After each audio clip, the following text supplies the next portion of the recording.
அதேபோல இன்னும் ஒரு தகவலும் இருக்கிறது. இன்றைய தினகரன் பத்திரிகை தலைப்பிடுகிறது, நிதி அமைச்சின் செயலாளர் இரட்டை குடியுரிமை பெற்றவர் அல்ல, அமைச்சர் நலிந்த ஜாயதிஸ் என்பதாக அந்த செய்திக்கு இன்று தினம் தினகரன் பத்திரிகை தலைப்பெற்றுவது நாங்கள் காணக்கூடியதாக. அவருடைய பிரஜா உரிமை தொடர்பான தகவல் இப்போது முக்கியமான பேசுபொருளாக மாறியிருக்கிறது. குடியுரிமை தொடர்பான விவகாரம். நிதியமைச்சின் செயலாளர் அர்ஷன சூரியபிரம பாராளுமன்ற உறுப்பினராகவும் பிரதி அமைச்சராகவும் பதவியேற்ற சந்தர்ப்பங்களில் அவர் இரட்டை பிரஜா உரிமையை கொண்டிருக்கவில்லை என அமைச்சரவை பேச்சாளர் அமைச்சர் நலிந்த ஜாயதிஸ் தெரிவித்திருக்கின்றார்.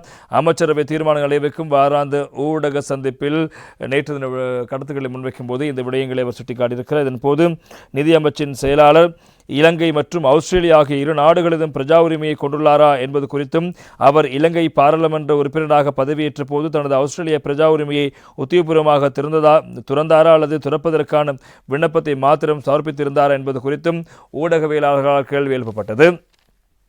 அந்த கேள்விக்கு பதிலளிக்கும் போதே அமைச்சர் இந்த விடயங்களை கூறியிருக்கிறார். நிதியமைச்சின் செயலாளர் அர்ஷன சூரியபிரம பாராளுமன்ற உறுப்பினராக பிரதி அமைச்சராக அல்லது நிதியமைச்சின் செயலராக பணியாற்றிய காலப்பகுதியில் இரட்ட பிரஜா உரிமை கொண்டவராக இருக்கவில்லை. மாறாக அவர் பாராளுமன்ற உறுப்பினராக பிரதி அமைச்சராக அல்லது நிதியமைச்சின் செயலராக இருந்த காலத்தில் இரட்டை பிரஜா உரிமை கொண்டவராக இருந்திருந்தால் அவருக்கு எதிராக சட்ட நடவடிக்கை எடுக்கலாம்.